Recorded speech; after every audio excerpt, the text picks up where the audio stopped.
This is my bioactive, oh, I have to hold it this way or it'll get the weird bars, right? This is my bioactive snake habitat. So it's a table. This is to improve the humidity. This has got little holes and it has many more on the other side, but so he can breathe. A lot of little holes drilled into it. I read online that you get a lot, and I've discovered through a lot of trial and error, you get a lot of good humidity from this kind of glass setup, and they get more privacy from a Rubbermaid bin than they do from a glass. So it's kind of a compromise because they actually don't like the glass tanks we put them in. A lot of times they like to hide. But let me show you this awesome table. So it's kind of a cool table. You can sit, and there's a snake down there, right? So check it out. It's bioactive.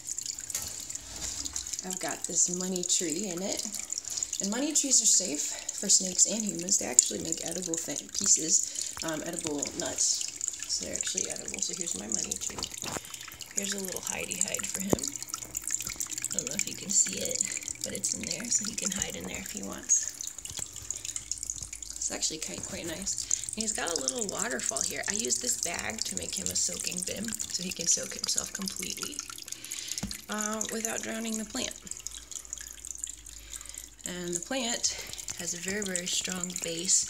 The thing you have to worry about with these plants is bile pythons like to reorganize their home. So if it's not nice and strong wood like that, you know, even so, he might end up reorganizing it. Hopefully not. I really like this money tree. He already killed my hibiscus that I had here, but it was already almost dying anyway. I didn't do a good job taking care of it. This one is going to be a lot better.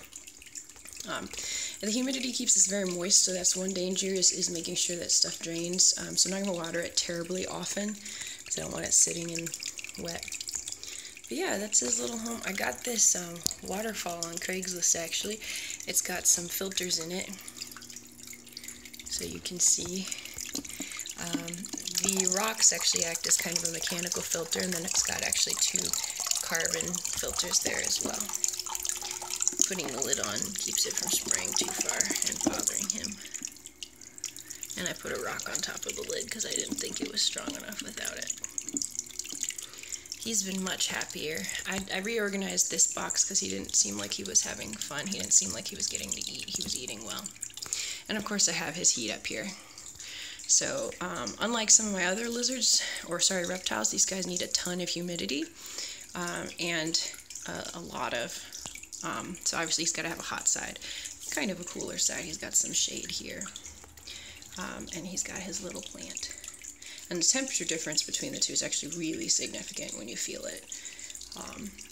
So there he is. He's poking his head out. Can you see him? He's going to put his head back in. He's much happier in this setup than what I had him before. Yeah, I changed this because he hasn't been eating super well since I got him. And a lot of the times these guys are stressed when you first get them.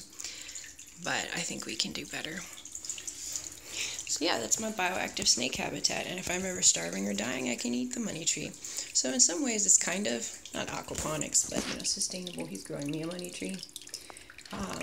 The nice bacteria that I have, because I've had this dirt for a long time, cultivated some nice healthy bacteria in it, made sure there's no parasites.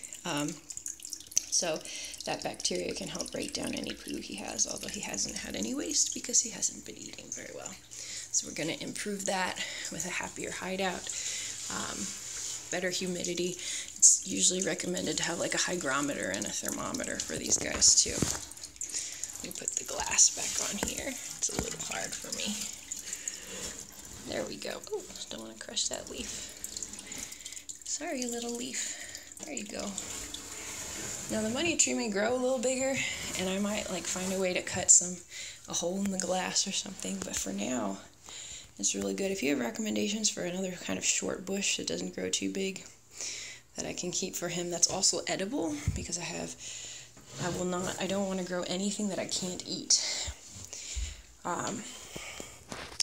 That's my goal in my setup. So yeah, that's my bioactive snake setup. I am super proud of it. Next to a window, lots of light, so he'll get a good daylight cycle. And then he's got the heat lamp. And you actually have to kind of play with the distance to make sure it's not too hot. Another reason you usually need to have a thermometer in the bottom, just to make sure it's not too hot. So I have it quite high because that's a very, very strong lamp. And it's right next to a window so that you can, so he's got a normal daylight cycle and the plant gets enough light. So yeah, that's it.